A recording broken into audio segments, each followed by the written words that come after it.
इन्होंने अपने फाउंडेशन के थ्रू ह्यूमैनिटी फर्स्ट फाउंडेशन बहुत सारे समाजी खिदमत के काम किए। वो क्या मन्नत क्या थी और बैकलॉग का वो चक्कर क्या था, वो पहले तो वो बताइए आप। 2015 में मेरा बी फार्मेसी थर्ड ईयर में था, जी। तब मैं एक पेपर में फेल हो गया था। तो मैं ये नियत किया था कि अल्लाह से, अल्लाह अगर मैं पास हो गया तो 10 लोग को खाना खिलाऊंगा। 2 दिन के बाद मेरा रिजल्ट आया, मैं पास हो गया। तो मैं मेरी खुद की पॉकेट मनी से 10 फूड पैकेट्स लेके मैं निकला घर से। छोटे छोटे बच्चे रोड पे रहने वाले आके मेरा पैंट पकड़ के खींचने लगे, मांगने लगे। जब मैं देने लगा तो जब मेरे को एहसास हुआ कि भूख क्या चीज़ है और इतनी खुशी, हैप्पीनेस, सेटिस्फैक्शन फील हुआ, वो मेरी कभी लाइफ में फील है। फिर नेक्स्ट डे में मेरी पॉकेट मनी से फिर मैं 10 लोग के लिए खाना लेके निकला। 3200 डेज हो गए without missing a single day. Daily 1000 लोग के लिए फ्री ब्रेकफास्ट प्रोवाइड कर। इस बीच आपकी तबीयत वगैरह खराब नहीं हुई? ये ऐसा काम है, इसमें एक एनर्जी मिलती, एक बूस्ट मिलता। ये सुबह जब आँख खुलती तो माइंड में एक ही रहता, लोग इंतजार कर रहे हैं जाना। एक दिन भी मिस नहीं? एक दिन कभी तो खांसी, बुखार, सर्दी कुछ तो हुआ होगा? कुछ भी उठने की हालत में नहीं, चलो आज जनता curfew, Covid, Ramzan, Bakrid, Ganesh, any festival, not a single holiday by the grace of God. Eid के दिन भी जाते थे? अभी भी जाता, रमजान, बकरीद, सैरी करना, जाना, बांटना, फिर आपको अगर कॉल करा भाई मेरे को हेल्प होना, आप आएंगे उठ के मेरे वास्ते? चलो भाई, एक बार दो बार भाई बुलाए।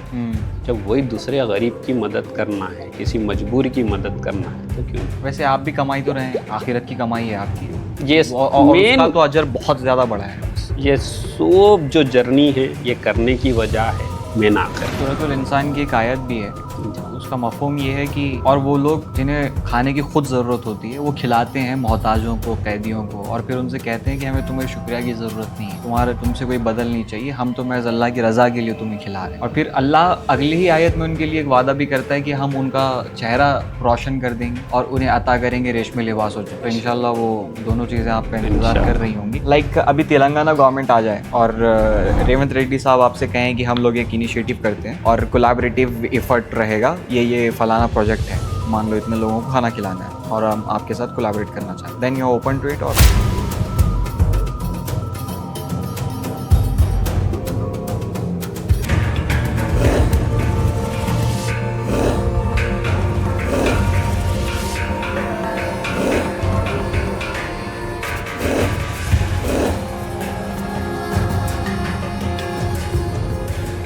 2015 में किसी ने एक मन्नत मांगी थी कि अगर बैकलॉग क्लियर हो जाए तो भूखों को खाना खिलाऊंगा। बैकलॉग क्लियर हुआ और उसके बाद जब पहली मर्तबा किसी भूखे को खाना खिलाया गया तो जो तस्कीन, जो एहसास की कुछ नेकी की है, वो एहसास फिर एक सफ़र में तब्दील हो गया। और वो सफ़र देखते ही देखते कब 3000 दिन से ज़्यादा का हो गया, किसी को खबर ही नहीं चली। और वही इंसान जिसने इस सफ़र की इब्तिदा की थी, मोहम्मद शुजात साहब, आज हमारे पास हमारे साथ स्टूडियो में मौजूद हैं।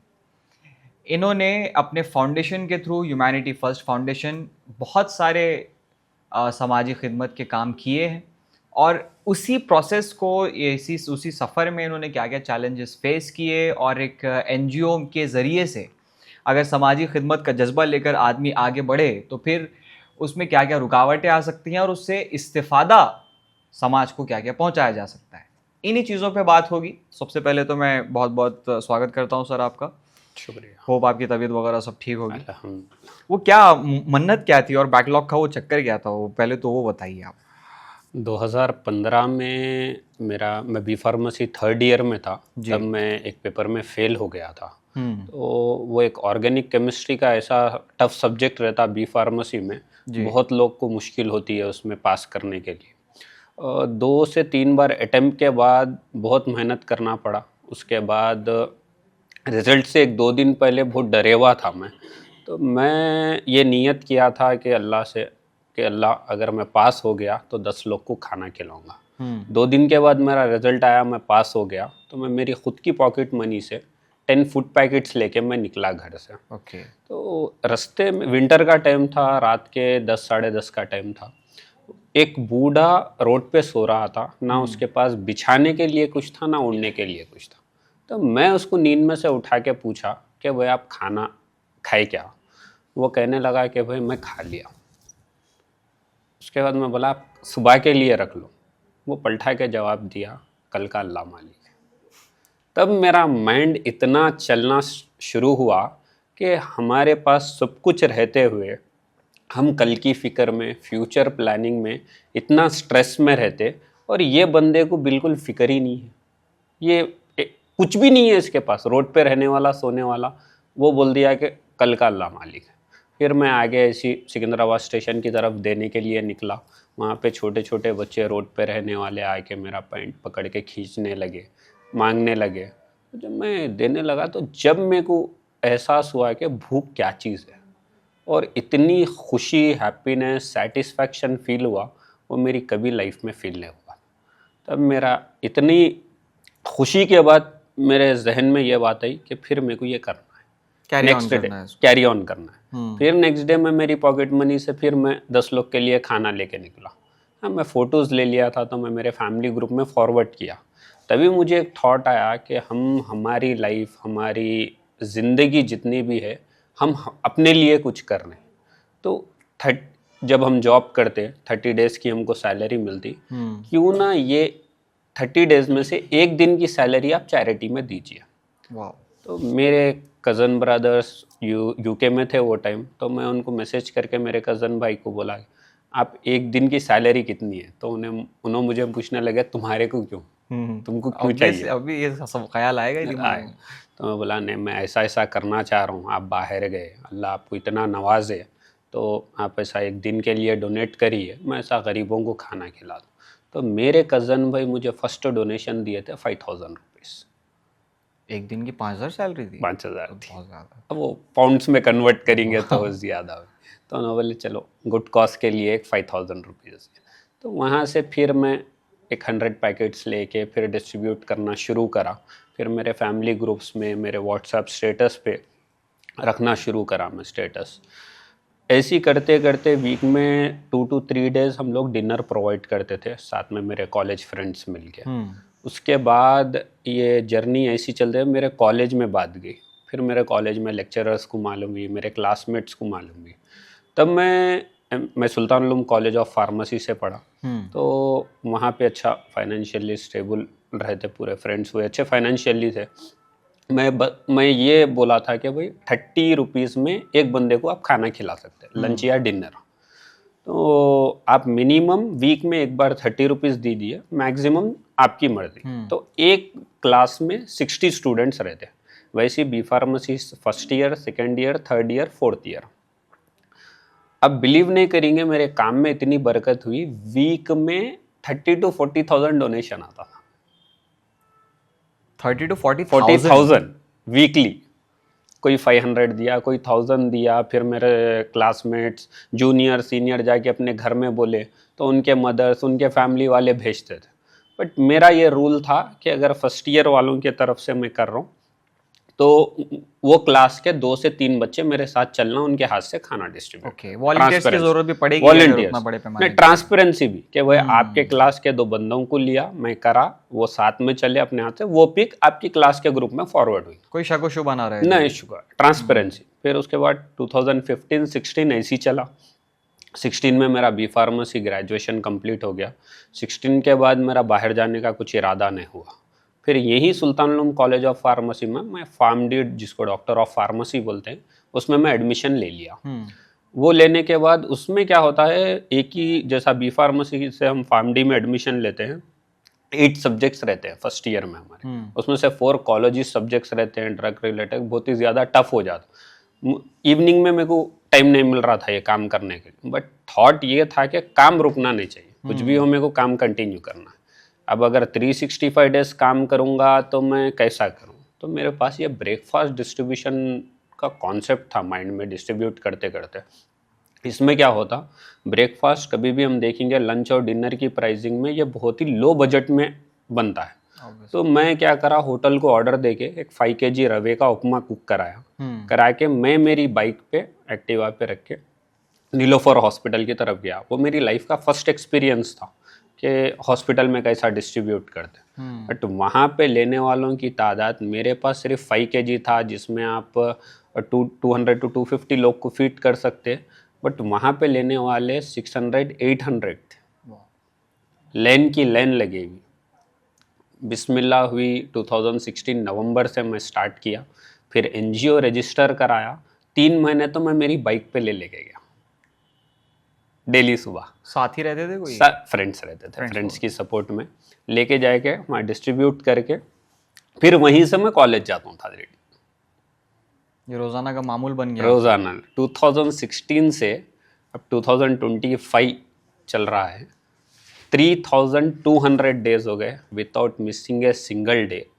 डेली 1000 लोग के लिए फ्री ब्रेकफास्ट प्रोवाइड कर रहा हूँ। इस बीच आपकी तबीयत वगैरह ख़राब नहीं हुई? ये ऐसा काम है, इसमें एक एनर्जी मिलती, एक बूस्ट मिलता कि सुबह जब आँख खुलती तो माइंड में एक ही रहता, लोग इंतज़ार कर रहे हैं, जाना है। एक दिन भी मिस नहीं? एक दिन भी। कभी तो खांसी बुखार सर्दी कुछ तो हुआ होगा? कुछ भी आना, उठने की हालत में नहीं, चलो कुछ आज भी। जनता curfew, Covid, Ramzan, Bakrid, Ganesh, any festival, not a single holiday by the grace of God. Eid के दिन भी जाते थे?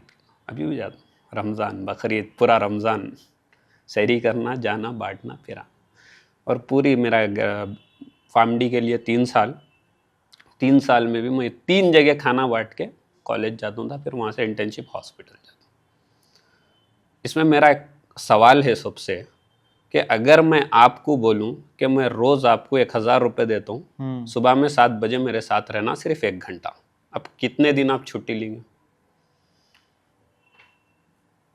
मेरे लिए डेली तो 1000 रुपये 1 घंटे के लिए नहीं, वो 21 डेज का टारगेट पूरा करना ही मेरे लिए बहुत बड़ी बात हो जाएगी फिर। नहीं, अगर मैं आपको 10,000 बोला, 10,000 एवरी डे, एक दिन का, 1 घंटे के लिए, that's a good job then. Good job. हाँ, आई विल एक्सेप्ट इट। तो जब अल्लाह को राज़ी करना है, गुड डीड्स कमाना है, किसी की मदद करना है, तो फिर हम तो पैसों से हमको कितनी मोहब्बत है। और ये तो और आखिरत की अच्छे कमाई काम है। किसी को भूखे को खाना खिलाने के लिए जब हम अपना सोचें, तो मेरा यही था। अब आपको अगर कॉल करा, भाई मेरे को हेल्प होना, आप आएंगे उठ के मेरे वास्ते? चलो भाई, 1 बार 2 बार भाई बुलाए बोले। जब वही दूसरे गरीब की मदद करना है, किसी मजबूर की मदद करना है, तो क्यों नहीं। वैसे आप भी कमाई तो रहे हैं, आखिरत की कमाई है आपकी, तो ये और मेन उसका तो अजर बहुत ज़्यादा बड़ा है। बस ये सब जो जर्नी है, ये करने की वजह है मेन आखिरत। और मेरे काम में इतनी, मैं 10 लोग से शुरू करा था, पिछले 9 साल से 1000 लोग को प्रोवाइड कर रहा हूँ, ये सिर्फ अल्लाह के फजल व करम से। फिर इसकी जो बरकत हुई है ब्रेकफास्ट डिस्ट्रीब्यूशन की, तो जितने भी प्रोजेक्ट्स हुए इसके बाद, old age home program, orphanage program, water camps, आपको विंटर कैंप्स जिसमें हम ब्लैंकेट बांटे डिस्ट्रीब्यूट करें, फिर कोविड में free oxygen cylinders, the man of oxygen के नाम से हैदराबाद में कई लोग पुकारे थे। फिर गवर्नमेंट ऑफ तेलंगाना की वजह से एज ए कोविड वॉरियर बोल के मुझे अवार्ड से नवाजा गया था भाई KTR सर की तरफ से, जिसमें सोनू सूद सर आए थे। तो उसके बाद मैं चैरिटेबल डायग्नोस्टिक सेंटर डाला था। फिर अब एक ह्यूमैनिटी हॉस्पिटल के नाम से एक मल्टी स्पेशलिटी हॉस्पिटल रन कर रहा हूँ, जो 50 बेडेड हॉस्पिटल है, जो ये NGO के अंडर ही है। तो ये खाने की जो बरकत है, उससे ये पूरे चीज़ें कनेक्टेड है। तो सूरतुल इंसान की एक आयत भी है, उसका मफ़हूम ये है कि और वो लोग जिन्हें खाने की ख़ुद ज़रूरत होती है, वो खिलाते हैं मोहताजों को, कैदियों को, और फिर उनसे कहते हैं कि हमें तुम्हें शुक्रिया की ज़रूरत नहीं है, तुमसे कोई बदल नहीं चाहिए, हम तो महज़ अल्लाह की रज़ा के लिए तुम्हें खिला रहे हैं। और फिर अल्लाह अगली ही आयत में उनके लिए एक वादा भी करता है कि हम उनका चेहरा रोशन कर देंगे और उन्हें अता करेंगे रेशमी लिबास और जन्नत। तो इंशाल्लाह वो दोनों चीज़ें आपका इंतज़ार कर रही होंगी। इसमें शुजात भाई, एक चीज़ के ऊपर मैं डिस्कशन करना चाह रहा हूँ, बहुत ही सेंसिटिव चीज़ है और अक्रॉस सोशल मीडिया बहुत ज़्यादा डिस्कस भी की जाती है कि दस्ते तलब की नुमाइश सोशल मीडिया पे, इस पे बहुत ज़्यादा डिबेट होती है और मैं आपसे इसका जवाब भी चाहूँगा कि कई बार ये होता है कि जो मांगने वाला होता है वो अपनी मजबूरी, अपनी इज़्ज़त नफ्स को हाथ में रख के कुछ ले रहा होता है, क्योंकि ज़रूरी नहीं है कि कई बार कुछ लोग ऐसे भी होते हैं जिन्हें मांग मांग की आदत पड़ जाती है, फिर हाथ उनके फैले ही होते हैं, मगर उनमें कुछ ऐसे भी होते हैं जो मजबूरी के हालात में गिरफ्तार होते हैं, ना चाहते हुए भी उन्हें हाथ फैलाने पड़ जाते हैं। वैसे लोग जब ये देखते हैं कि कैमरा उनकी तरफ निगाहें फेरे हुए खड़ा है, तो वो थोड़ा सा गैरत वाली जो फीलिंग होती है ना, कि भाई ये क्या है यार, सही। वो जो दिल में वो पैदा होता है। तो आप इसको किस हद तक जस्टिफाई करेंगे कि इससे इस्तिफादा कितना है और इससे नुकसान कितना है जो सोशल मीडिया पे पोस्ट किया जाता है, तस्वीरें ली जाती हैं या रिकॉर्ड किया जाता है जब इस पूरे प्रोसेस को? एक कितना भी गरीब हो जी। कि अपनी आइडेंटिटी रिवील नहीं करना चाहता, एक ही ये ऑब्वियसली। चीज़ है। दूसरी चीज़, हम लोग जो डेली ब्रेकफास्ट करते डिस्ट्रीब्यूशन कराते, जी। उसमें हम लोग की ये कोशिश रहती कि जितना हो सकता फेस कवर करें। तो हम जो भी पिक्स अपलोड करते कि एक साइड से कवर करके या एक साइड पोस्ट, वो हिसाब से हम लोग फोकस करते। और ये जितने भी लोग हॉस्पिटल्स में आते खाने के लिए, ये इलाज के लिए, ये लोग दूसरे स्टेट, दूसरे डिस्ट्रिक्ट, दूसरे विलेजेस से आते हैं हैदराबाद को जो मेन हब है। तो ये रोड पे 2 महीने, 2.5 महीने रह जाते ये लोग, सड़क पे रह रहे हैं। सड़क पे रहते हैं। एक पेशेंट के साथ 3-3 लोग आते हैं। अगर एक टाइम का, अगर एक एक का 50 रुपये भी कैलकुलेट करेंगे तो खाली ब्रेकफास्ट का कॉस्ट 150 रुपीज़ हो जाएगा। अब वो 2 महीने का कॉस्ट, वो लोग एक 50 रुपये भी अगर बच गए तो वो सोचते हैं कि भाई बहुत बड़ी हेल्प हो गई, हमारे को मेडिसिन्स के लिए सपोर्ट मिल जाएगी। ऑब्वियसली उनका मतलब मुझे लगता है 5,000 के आसपास का खर्चा तो बच जाएगा इसी में। आराम से हो जाएगा, महाना। आराम से हो जाएगा उसमें। तो इसके एडवांटेजेस भी है, डिसएडवांटेजेस भी है। तो हम लोग तो ऐसा पर्सनली ठहर के कभी इंटरव्यू लेते नहीं किसी ने, बस हमारा जो काम कर रहे हैं हम वो बताना ज़रूरी है, क्योंकि इसमें हमारे लिए चैलेंज ये रहता कि भाई डोनेशन देने वाला बहुत ट्रस्ट करता, बहुत मेहनत का पैसा रहता। ऑब्वियसली। और ट्रांसपेरेंसी जब भी आएंगी जब आज आप मेरे को बोलेंगे कि भाई कल सुजात भाई आप करा दो, मैं करके कल दूसरे दिन आपको फोटोज़ भेजा दूँ, भाई आपकी तरफ से ये हो गया। तो ये जो ट्रांसपेरेंसी रहेंगी, ये उसकी बरकत है जो इतने दिन से काम चल। तो वो हमारे लिए बहुत ज़रूरी है, एक ऑर्गेनाइजेशन के लिए ट्रांसपेरेंसी मेंटेन करना। ओके, ट्रांसपेरेंसी एक रीज़न हो गया और दूसरा रीज़न क्या था? लाइक आपने जैसे शुरुआत में बताया कि इब्तिदाई यौम थे उसमें, आपने अपना स्टेटस लगाया तो वहाँ से कुछ लोग जुड़े, वहाँ फैमिली से ग्रुप से लोगों को फोटोज़ डाले। मोटिवेशन कब मिलेगा? ओके। लोगों को मालूम, अब ये काम जो मेरे सोशल मीडिया पे पोस्टिंग की वजह से ये काम बेंगलुरु में यंगस्टर्स स्टार्ट करे, बीदर में ये काम स्टार्ट हुआ, गुलबर्गे में ये काम स्टार्ट हुआ। तो ऐसे कई प्लेसेस है जो ये लोग सोशल मीडिया पे देख के मोटिवेट होके यंगस्टर्स स्टार्ट करे। कोई वीकली कर रहे हैं, कोई वीक में 2 बार 3 बार कर रहे हैं, कोई एवरीडे भी कर रहे हैं। तो इसके एडवांटेजेस ज़्यादा है मेरे हिसाब से, बट जितना हो सकता हमको चाहिए कि आइडेंटिटी छुपाए या ब्लर कर दे फेस वो। अब इसमें एनजीओ का जहाँ पे आपका सफ़र शुरू हुआ था शुजात भाई, जी। उसमें एफसीआरए और सीएसआर ये जो पूरा रजिस्ट्रेशन प्रोसेस होता है, झमेला वगैरह, और चूंकि आप खुद भी मेडिकल फील्ड से हैं तो आपको इसकी जानकारी उतनी नहीं रही होगी। जी। तो इसमें आपको क्या क्या चैलेंजेस फेस करने पड़े थे शुरुआत में एनजीओ की इब्तिदा के लिए? एनजीओ के लिए तो एक गाइडेंस के लिए अपने को रजिस्ट्रेशन तो चाहिए, सोसाइटी रजिस्ट्रेशन। Obviously। उसके बाद पैन कार्ड बनेगा, फिर उसके बाद पैन कार्ड के बेस पे अपने को बैंक अकाउंट ओपन हो जाएगा। इसके लिए कोई भी एक एनजीओ स्टार्ट करना चाह रहे हैं तो आपको एक अच्छे से सीए की बहुत ज़रूरत पड़ेगी। आपके साथ था एक कोई सीए? हाँ, सीए शुरू से डे 1 से सीए है मेरे पास। ओके। सीए करिश्मा मलिक बोल के है, जो एनजीओ में स्पेशलाइजेशन है उनका, तो उनकी बहुत सपोर्ट रहती है। और मेरा जो भी डिसीजन लेना रहा, कुछ भी रहा, उनकी इजाज़त के बगैर मैं नहीं लेता कि ये काम करना चाह रहा हूँ, ये स्टेप है। तो अकाउंट्स, एनजीओ का अकाउंट्स एक ऐसा है, बैकबोन ऑफ एनजीओ है। तो जब तक उसकी ट्रांसपेरेंसी मेंटेन नहीं करेंगे आप, जब तक उसकी ग्रोथ नहीं हो सकती, आप काम नहीं कर सकते। बिल्कुल। तो वो ट्रांसपेरेंसी मेंटेन करने के लिए अब लाइक ये है, जो भी फाइनेंशियल रिपोर्टिंग है या फिर ऑडिट का मैकेनिज्म होता है पूरा का पूरा, उसको नंबर्स शो कर सकते हैं आप आवाम के दरमियान, करते हैं? थोड़े एनजीओज है जो शो करते हैं सोशल मीडिया पे, ऑडिट रिपोर्ट अपनी वेबसाइट पे अपलोड करते हैं। मगर एक है एनजीओ के साथ जिसके पास 12A ATG है, टैक्स एग्जम्पशन बोलते हैं, जो डोनर हमें को, आप अगर मेरे को डोनेट करे, आप गवर्नमेंट को इनकम टैक्स पे कर रहे हैं, तो आप मेरी रिसिप्ट पे एग्जम्पशन रहता, कुछ परसेंटेज रहता उसका। तो आपको वो टैक्स उतने % माफ़ हो जाएगा। तो ये NGOs की लाइन में ये माना जाता कि अगर 12A80G है तो हाँ ये ऑथेंटिक एक रजिस्टर्ड ऑर्गेनाइजेशन है।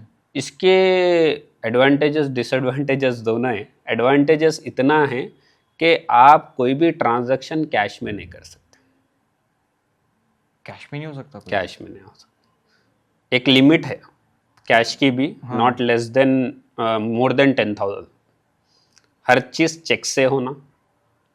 2016 से लेके आज तक सिर्फ मेरे पास चेक पेमेंट्स, मतलब काला पैसा आया ही नहीं? सिर्फ चेक पेमेंट। अगर 2000 का भी है तो चेक पेमेंट जाएगा। और हर चीज के लिए GST बिल चाहिए, विदाउट GST बिल वैलिड ही नहीं।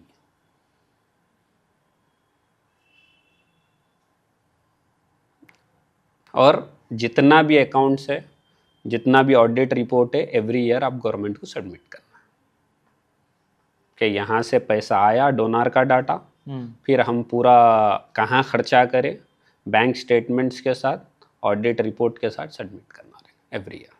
तो ये तो ठीक है, आप हुकूमत को अपनी सारी जानकारी दे रहे हैं। और अवाम का क्या? अवाम अगर जानना चाहे कि भाई एग्जैक्टली नंबर्स क्या हैं जो आ रहे हैं और जो जा रहे हैं, उसका एनीवन कैन वेलकम। जो डोनेट करे वो लोग आते हैं, उनको भी पूछते हैं डोनर हमारे को कि भाई कहाँ खर्चा कर रहे हैं, क्या प्रोजेक्ट्स है। हम उनको ट्रांसपेरेंसी मेंटेन करके हम बताते हैं उनको। सिर्फ डोनर्स को?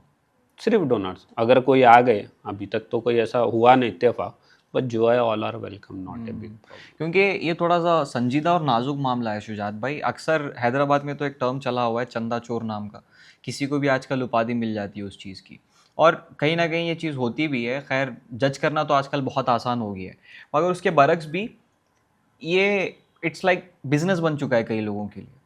हालांकि लोग ये नहीं सोचते हैं कि यहाँ पे अगर वो छोटी मोटी बेईमानी कर रहे हैं, अगर उसमें मान लीजिए बड़ा कोई अमाउंट भी नहीं उठा रहे, आप छोटा मोटा भी उठा रहे हैं, मगर अल्लाह के यहाँ उसकी भी पकड़ होगी। बेशक। अगर उसका डर, उसका खौफ अगर दिल में नहीं है तो फिर चलाइए धंधा, आप कब तक चलाएंगे? वो पैसा कहाँ तक जाएगा आपका? सही। तो खैर ये एक चीज़ होती है। आपको कभी क्रिटिसिज्म मिला है इस चीज़ पे?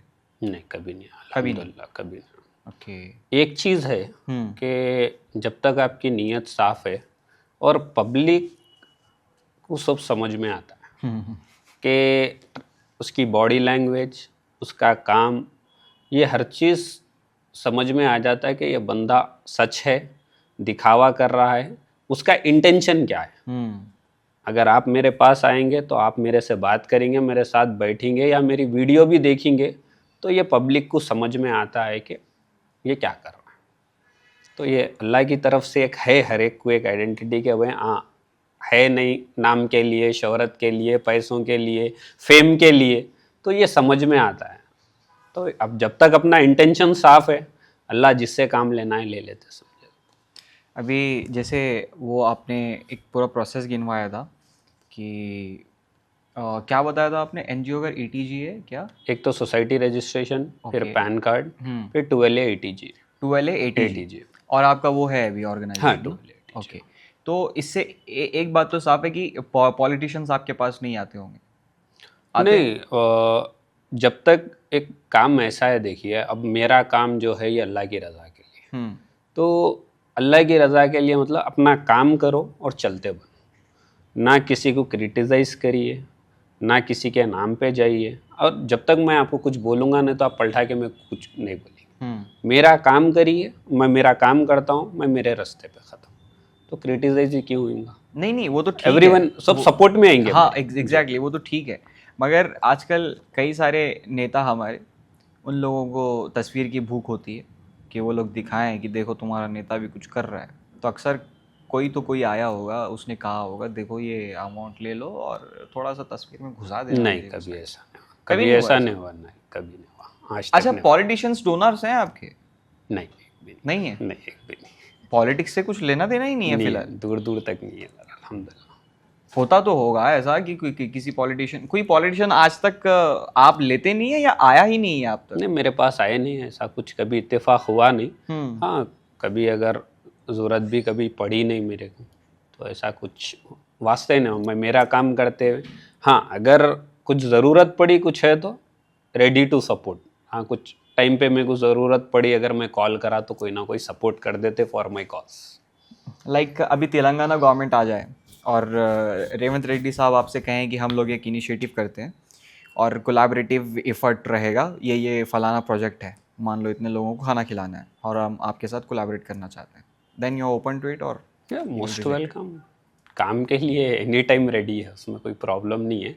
ये जो मील्स का चलता है ₹5 मील्स का, वो भी एक अक्षय पात्रा फाउंडेशन बोल के है, वो गवर्नमेंट के साथ टाई अप होके काम चल रहा है जीएचएमसी का, जो लंच प्रोवाइड करते हैं। आपको कोई ऑफर आया अब तक गवर्नमेंट की तरफ से? अभी तक तो नहीं। या आपके पास कोई प्रपोजल गवर्नमेंट के लिए? नहीं, कोई भी नहीं। कुछ भी नहीं, जैसे चल रहा है वैसा ठीक, ठीक वैसे सुकून से। पॉलिटिशियन से दूर रहने का कोई खास रीजन? नहीं, पॉलिटिशियन से क्या है, अब मेरा काम अलग है। लाइक कुछ लोगों के प्रिंसिपल्स होते हैं, I don't want polluted money, like kind of thing होती है। आपके पास है ऐसा कुछ उसूल, प्रिंसिपल्स? मेरा प्रिंसिपल एक ही है कि मेरे सोशल मीडिया पर डाल के मैं कभी पैसे नहीं मांगा आज तक। मैं काम बताता हूँ। दो तरीके, अब एक लोग बोलेंगे अरे भाई क्राउड फंडिंग कर रहे हैं तुम, फिर नहीं मांगा बोले तो। मांगने के दो तरीके, मैं ये काम कर रहा हूँ, अगर आप भी सपोर्ट करना है मोस्ट वेलकम। और एक तरीका ये है, मैं कर रहा हूँ, मेरे को दियो, मुझे डोनेट करो, ये दूसरा तरीका है। तो एक तीसरा तरीका भी है जी, डराने धमकाने वाला? नहीं नहीं, ये भी होता है सोशल मीडिया पे। मैं उसका तरीका बताता हूँ आपको। मेरे भाइयों, आज अगर आप यहाँ पे डोनेट नहीं करेंगे तो कल को आपको पकड़ होगी, आपसे पूछा जाएगा, सवाल किया जाएगा। तीसरा तरीका भी डराने का। तो मेरा ये तरीका है कि 2 रकात नमाज पढ़ो, अल्लाह से दुआ करो और अपने से जितना हो रहा उतना करो। सही है कि बजट प्लानिंग बहुत ज़रूरी है। कई ऑर्गेनाइजेशन मुझे कांटेक्ट करते कि वो लोग आज पैसा आया, 100 बैग राशन के डिस्ट्रीब्यूट कर दिया, पैसे ख़त्म। फिर नेक्स्ट मंथ डोनेशंस नहीं आ रहे हैं, कोई हमारे सपोर्ट नहीं कर रहा, इतने विडोज़ है, इतने। मैं उन लोगों को हमेशा एक ही समझा शुरू से कि आप प्लानिंग बनाइए।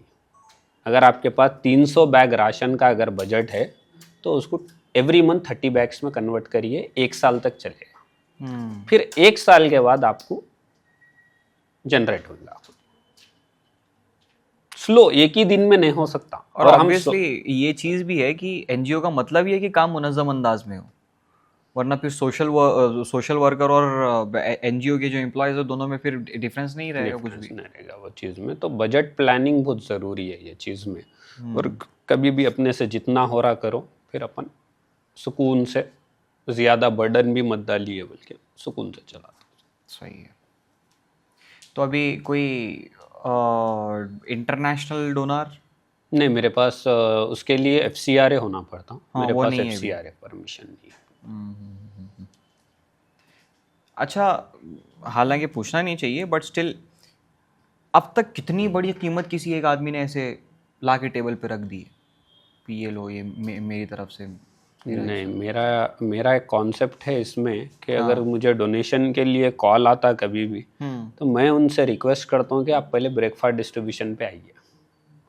अच्छा, खुद मौजूद रहना पड़ेगा? मैं रिक्वेस्ट करता हूँ, हर कोई आ नहीं सकता, तो मेरी गुजारिश ये रहती कि भाई आप आइए, आप आपके हाथ से, अगर नहीं हो सकता तो मैं कर देता हूँ। बट मैं कभी भी एनजीओ वेबसाइट पे जाके आप डोनेट कर सकते हैं, वहीं कर दो। तो शुजात भाई, कितनी अजीब बात है ना कि जो पैसा डोनेट कर सकता है वो वक्त नहीं डोनेट कर सकता।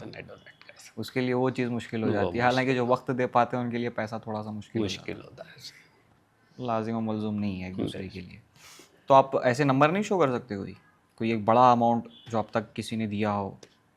कभी ऐसा नहीं, नंबर ऑफ अमाउंट ऐसा नहीं, कभी ऐसा छोटे छोटे टुकड़े ही आते हैं। ये अपना जो डिमोनेटाइजेशन जब हुआ था, करेंसी नोट चेंज हुए थे, जब मैं तो अल्लाह का शुक्र है कि मैं जब अकाउंट ही ओपन नहीं कराता एनजीओ का जब तक। तो अच्छा, तो बहुत जने कॉल करे, भाई आप अकाउंट में ले लो, आप रख लो।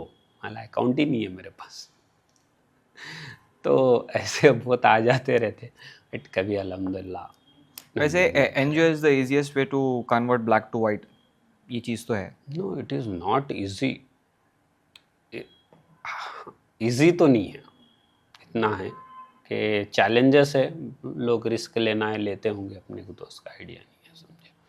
अपन एकदम ट्रांसपेरेंसी से every month audit, every year audit होता है।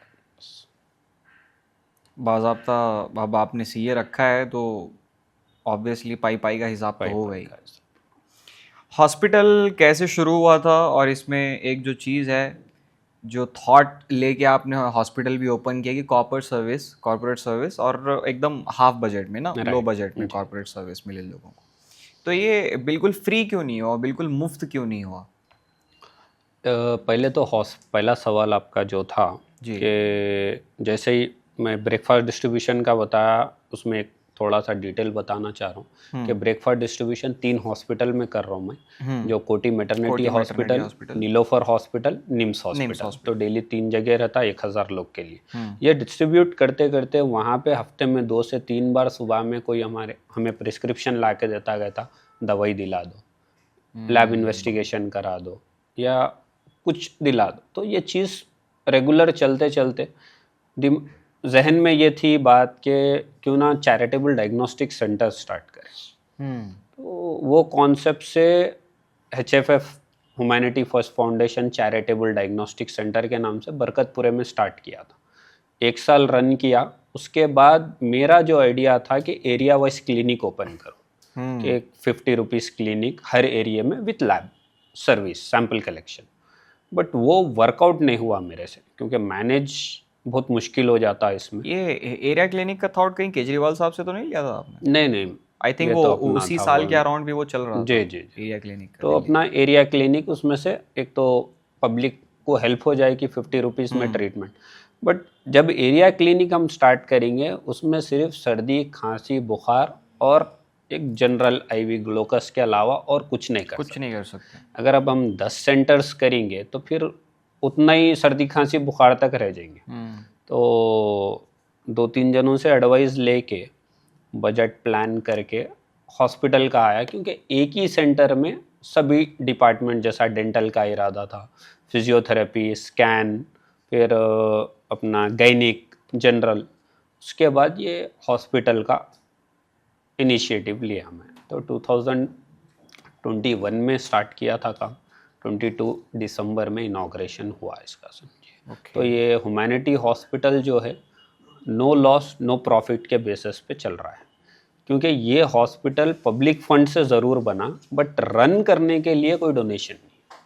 तो हम लोग की ये कोशिश रहती पूरी टीम की कि जो अमाउंट हम लोग ले रहे हैं वो वहीं लग जाए, और क्वालिटी ऑफ ट्रीटमेंट में कभी कॉम्प्रोमाइज़ नहीं है। तो इसीलिए आपने इसके लिए मिनिमम ही सही मगर फीस रखी है। फीस रखी। अब बाहर अगर 600 है तो मेरे पास 300 रुपीज़ है। अच्छा शुजात भाई, इसमें कभी कोई हमाकत वाला मिला जो तकसीम करते हैं आप? मांगने वालों में कभी किसी ने आके बोला हो इसमें आज थोड़ा नमक कम हो गया भाई? वो तो होते रहता है रेगुलर। सच में? जो ज़रूरतमंद है। ज़रूरतमंद है उनमें थोड़ा कभी ऐसा रहता है कि डिमांड उनकी खिला रहे हैं, तो हम खा रहे हैं बोल के तुम खिला रहे ना, तो किसको खिलाते? लिटरली हमाकत वाले भी हैं। मैंने तो ऐसे ही मजाक में मैंने पूछ लिया था, ये सही में होता है? सही में होता है।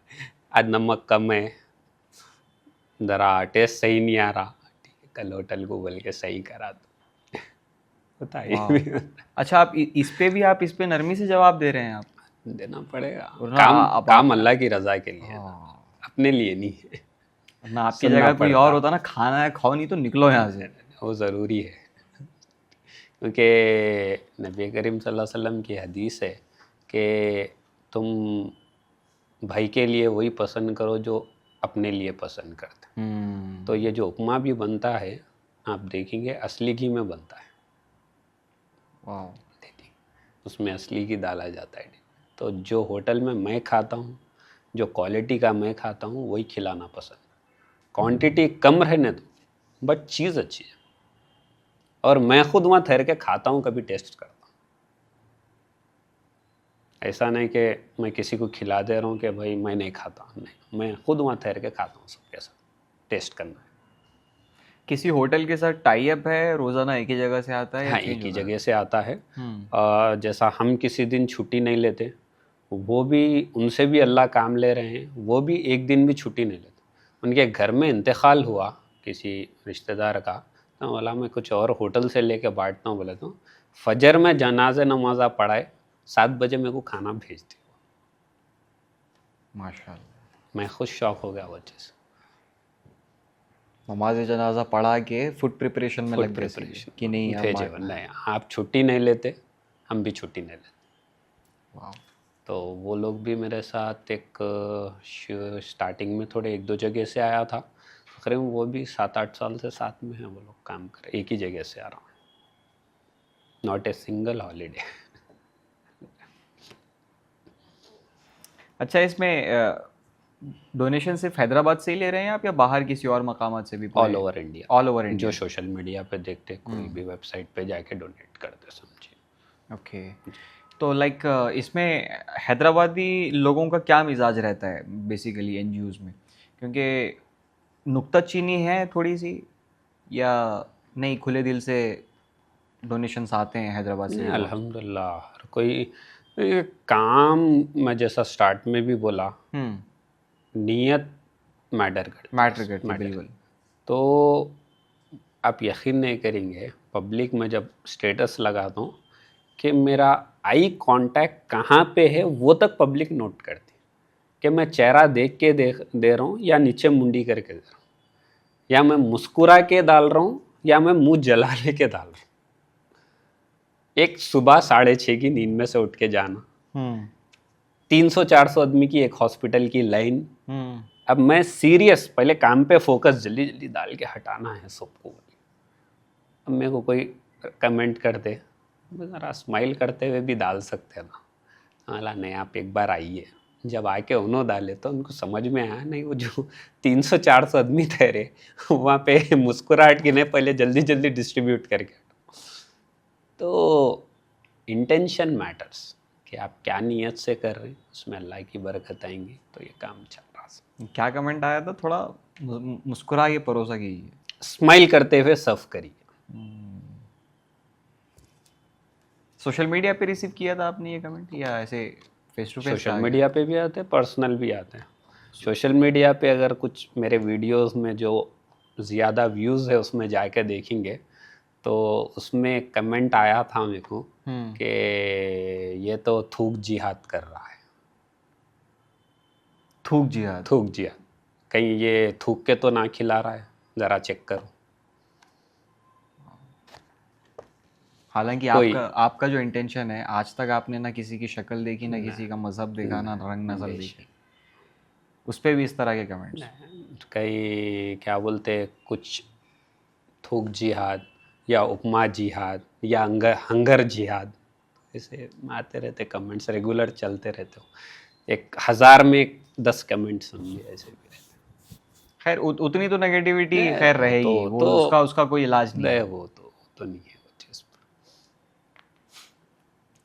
एक बड़ी स्पेशल चीज़ है आपकी, वीकली ऑर्फनेज विजिट भी आपका होता है, या फिर किसी मदरसे में आप दावत करा देते हैं। मुझे वहाँ भी मौजूद रहते हैं आप? जी।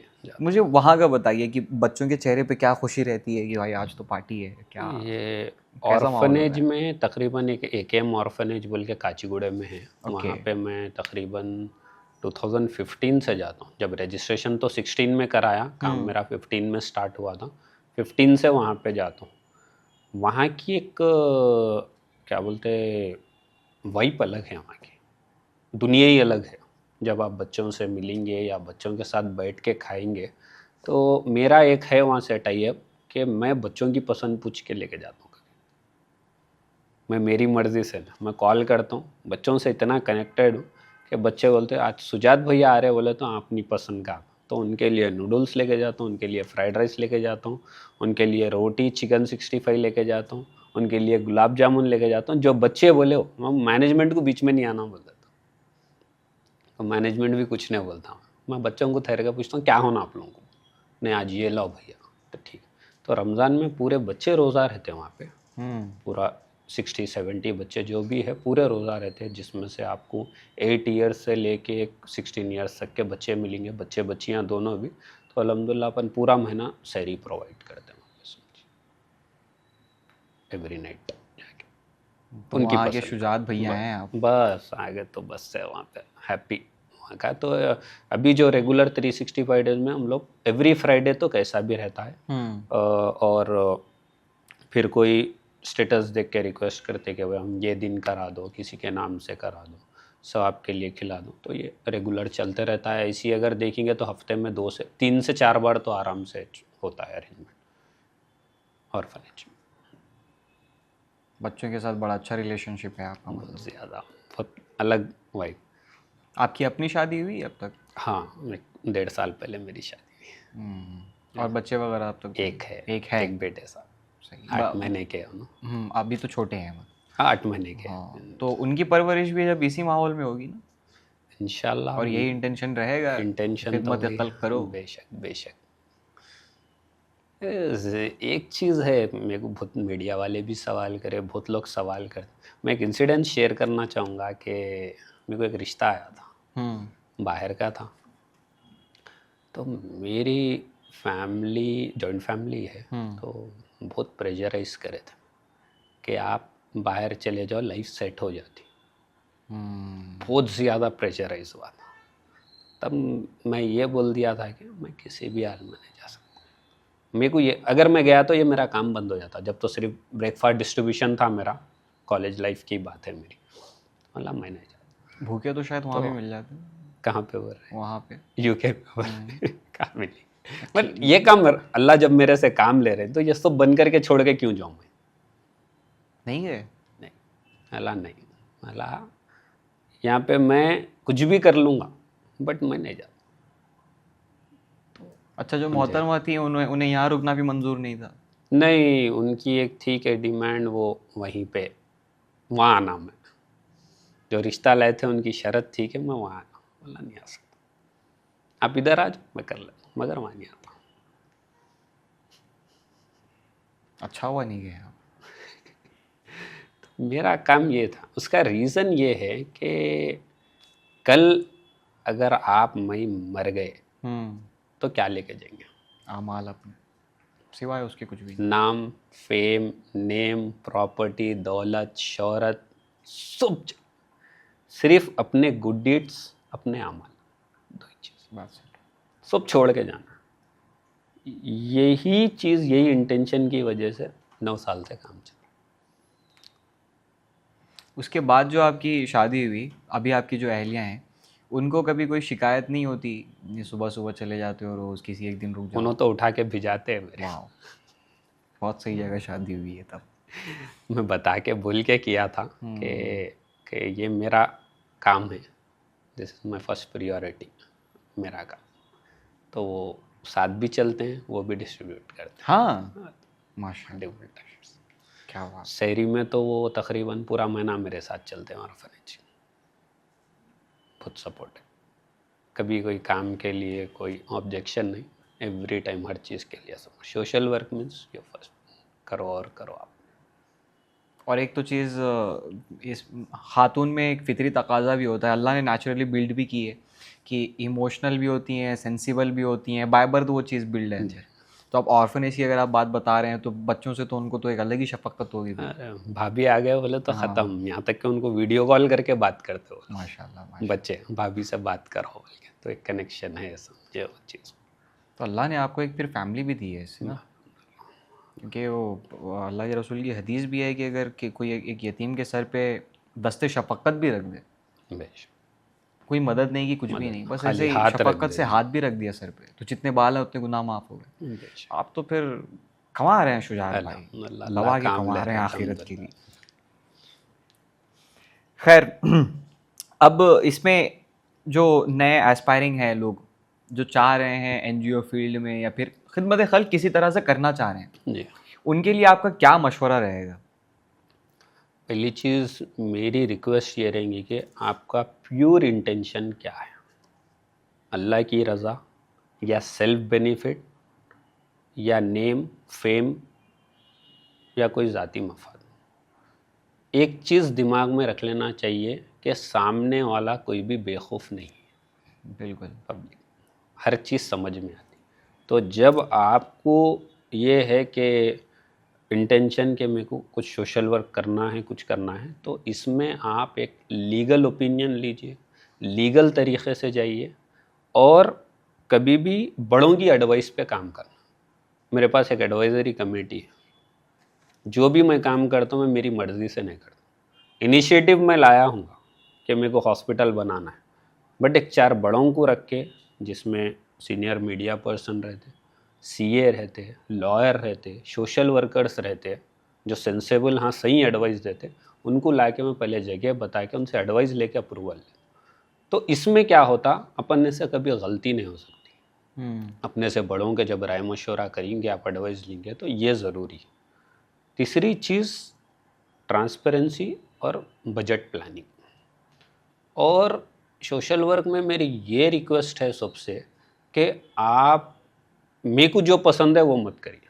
मतलब मैं एक काम कर रहा हूँ, मैं खाना खिलाना पसंद, मैं खाना नहीं, लोगों को बेनिफिट किससे हो सकता वो देखिए। कई जगह अपने को देखने को मिलता है कि भाई मेरे को ये पसंद, मैं यही करता हूँ, अगर बजट में रहो या नहीं रहो, या बेनिफिट हो रहा नहीं हो रहा। बट हमारा कॉस्ट, अब ब्रेकफास्ट पे आप आइए, आप खुद देखिए, आपके हाथ से सर्व करिए, आपको वो काम समझ में आएगा। लैब इन्वेस्टिगेशंस कितने महंगे हैं बाहर, बहुत। और आप मेरे पास प्राइसिंग चेक करिए, आपको समझ में आएगा कि मैं लैब क्यों डालूँ। अब मैं हॉस्पिटल जो स्टार्ट करा है, एक 50 बेडेड मल्टी स्पेशलिटी हॉस्पिटल है, जिसमें स्टार्टिंग में 8,000 रुपये में नॉर्मल डिलीवरी, 18,000 में LSCS का। Same hospitality, same experience doctor, same qualified doctor, same infrastructure, पूरा सर्विस सेम वगैरह सब। सर्विस, आपको कोई प्रॉब्लम। बट मार्केट में थोड़े जगह ये चलता है कि भाई ये लोग लूट ले रहे हैं, ये लोग बिजनेस बना लिए, और ये लोग बोले सो बहुत ज़्यादा बिल्स डाल रहे हैं। अगर एक चीज़ समझना चाहिए कि जो क्वालिटी ऑफ ट्रीटमेंट आपको मिल रहा, वही क्वालिटी ऑफ ट्रीटमेंट आप दूसरी जगह गए तो क्या मिलता। और यहाँ का पैसा कोई अपने घर को नहीं लेके जा रहा, एनजीओ से कनेक्टेड है। तो यहाँ के भी रेंट है, इलेक्ट्रिसिटी है, यहाँ के भी खर्चे हैं, यहाँ 70 to 80 का स्टाफ है, उन लोगों के सैलरीज़ है, डॉक्टर्स के सैलरीज़ है। तो ये जो खर्चे हैं फिर वो कहाँ से लाएंगे।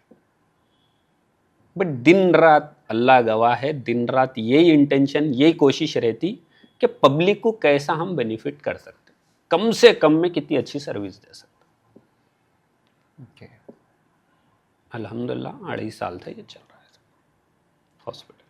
तो एक तो आपने ट्रांसपेरेंसी बताया, उसके बाद नेक्स्ट और क्या क्या पॉइंट्स हो सकते हैं किसमें जो आस्पायरिंग लोग हैं, कोई एनजीओ खोलना चाह वो रहे हैं? एक तो ट्रांसपेरेंट इंटेंशन साफ Intention रहना first, चाहिए, हाँ। दूसरा ट्रांसपेरेंसी, ट्रांसपेरेंसी, तीसरा बड़ों की advice, advice, fourth budget planning. Budget planning. Budget planning okay. बहुत ज़रूरी है, और अच्छा है अगर आप कोई सीए अपने साथ ले लें।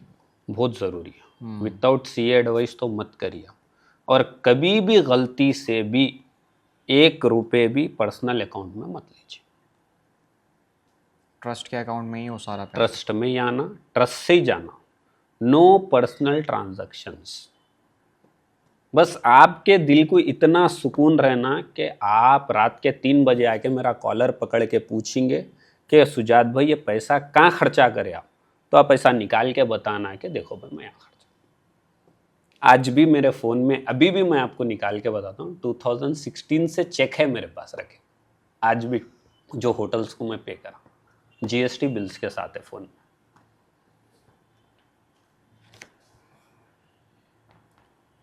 अच्छा, इन सारी चीज़ों में आपका जो ज़ाती भी कुछ अखराजात होंगे आपके, कुछ पर्सनल एक्सपेंसेस भी होंगे, उसके लिए भी कमाई ज़रूरी है। तो वो आपकी कमाई कहाँ से आप पूरी करते हैं फिर? मेरा फैमिली सपोर्ट, मेरे वालिद का सपोर्ट है, मुझे हम्म। ज़्यादा सपोर्ट है, क्योंकि मेरे वालिद साहब बोले कि भाई आप कुछ गुड कॉज कर रहे हैं तो उसके लिए आपको मैं हूँ, आप करिए।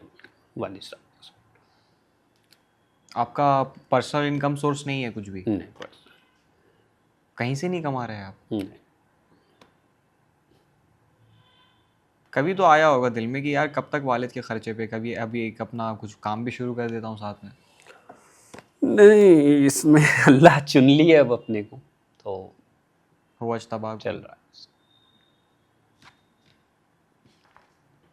कुछ भी नहीं कर, मतलब कभी तो ये ख्याल आता होगा अपने घर बार नहीं, है, अभी आपका एक बच्चा भी है। ते ऐसे एनजीओ से तो मैं 1 रुपया नहीं लेता चलिए ठीक सैलरी। है, वो तो एनजीओ से मैं उसको साइड में एक रख रुपये दें। नहीं लेता। हम्म। फैमिली का सपोर्ट अच्छा है अल्हम्दुलिल्लाह।